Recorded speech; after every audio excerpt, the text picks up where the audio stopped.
Everyone মই পৰিস্মিতা আপোনালোক সকলোকে মোৰ চেনেলৰ প্ৰথমটো ভিডিঅ'লৈ স্বাগতম জনাইছোঁ। বহুত দিনৰ পৰা ভাবি আছিলোঁ এটা ইউটিউব চেনেল খুলিম বুলি কিন্তু খোলা হোৱা নাছিলে। এতিয়া মই এটা ইউটিউব চেনেল খুলিছোঁ পৰিস্মিতা পৰি নামেৰে। এই চেনেলটোত মই বিভিন্ন ধৰণৰ ৰেচিপি লগতে ডেইলি ব্লগ আৰু কাপোৰত কৰা এপ্লিক ৱৰ্ক, চিলাই, এম্ব্ৰইডাৰী ইত্যাদি বিভিন্ন ধৰণৰ ভিডিঅ'সমূহ আপলোড কৰিম। আপোনালোকে চাব ভিডিঅ'সমূহ আৰু সকলোৱে যাতে মোৰ চেনেলটো ছাবস্ক্ৰাইব কৰি দিয়ে। আজি মই প্ৰথমটো ভিডিঅ'ত লৈ আহিছোঁ পালেঙৰ দুটামান খুব ধুনীয়া ৰেচিপি। আহকচোন চাওঁ তেনেহ'লে মই কিদৰে বনাইছোঁ। প্ৰথমতে মই বনাবলৈ লৈছোঁ পালেং শাকৰ পকৰি।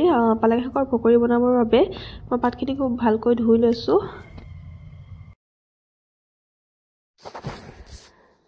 পালেং শাকখিনি ধুই লোৱাৰ পিছত এইখিনি মই সৰু সৰুকৈ কাটি ইয়াতে পিঁয়াজ কাটিছোঁ আৰু লগতে দুডাল বিন দি দিছোঁ।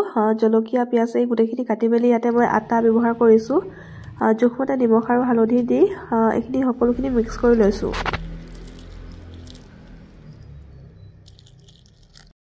সকলোখিনি মিক্স কৰা হৈ গ'ল আৰু ইয়াৰ পিছতে মই গেছত কেৰাহীখন উঠাই দিছোঁ। অকণমান তেল দিছোঁ। তেল দিয়াৰ পিছতে মিক্স কৰি থোৱা পকৰি পেষ্টখিনি এটা এটাকৈ দি দিম।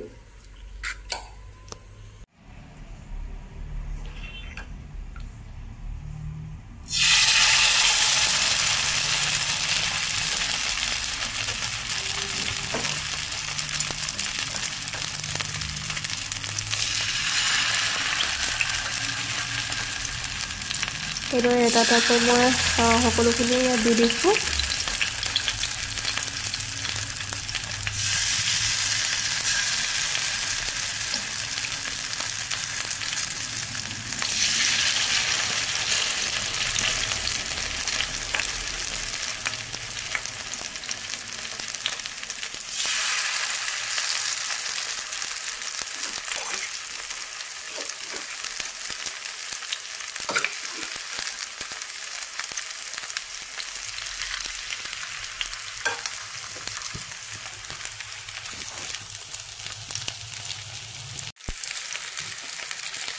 সকলোখিনি ইয়াত দি দিয়া হ'ল এটা এটাকৈ।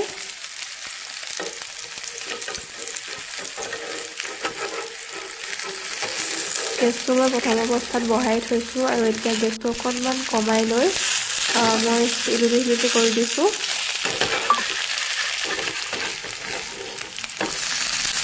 ইলুটি কৰি দিয়াৰ পিছত গেছটো আকৌ মই মিডিয়াম ফ্লেমত ৰাখি দিছোঁ আৰু অকণমান সিজিবৰ বাবে থৈছোঁ। অলপ সময়ৰ পাছত মই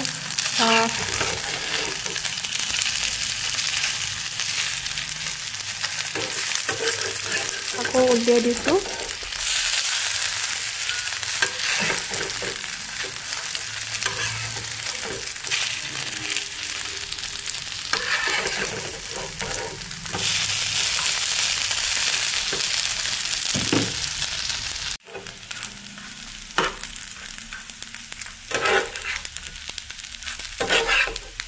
অলপ সময়ৰ বাবে মই দুইফালৰ পৰা ইলুটি কৰি আছোঁ সিজিবৰ বাবে।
ইলুটি কৰাৰ পিছত এতিয়া মই গেছটো অফ কৰি দিছোঁ আৰু এয়া চাহৰ লগত বা ভাতৰ লগত খাবৰ বাবে পালেঙৰ পকৰি ৰেডি। এয়া আপোনালোকে ভাত বা চাহ দুইটাৰ লগতে খাব পাৰে, খুব ধুনীয়া লাগে খাবলৈ।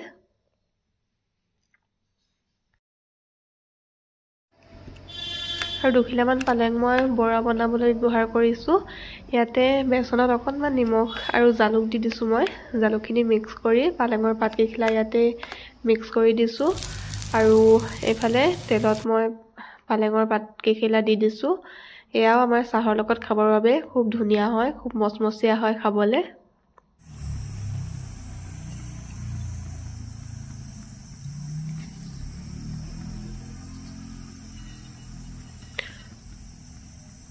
অলপমান পালেং মই ভাজি বনাবলৈ ব্যৱহাৰ কৰিছোঁ ইয়াৰ বাবে মই তেলত দুফুটা নহৰু দিছোঁ আৰু জোখমতে নিমখ দি পালেং শাকখিনি ইয়াতে দি দিছোঁ ইয়াতে মই হালধি ব্যৱহাৰ কৰা নাই পাত শাক কাৰণে আৰু ইয়াতে মই 2টা জলকীয়া কাটি দিছিলোঁ পাতখিনিৰ লগতে আৰু 10 মিনিটমান সময় এনেদৰে লৰাই দিয়াৰ পিছত অকণমান সময় ঢাকি থৈ দিব লাগে ইয়াৰ পিছতে আমাৰ খাবৰ বাবে পালেঙৰ ভাজি ৰেডি হৈ যায় গৰম গৰম ভাতৰ সৈতে খাব পাৰে খুব ভাল লাগে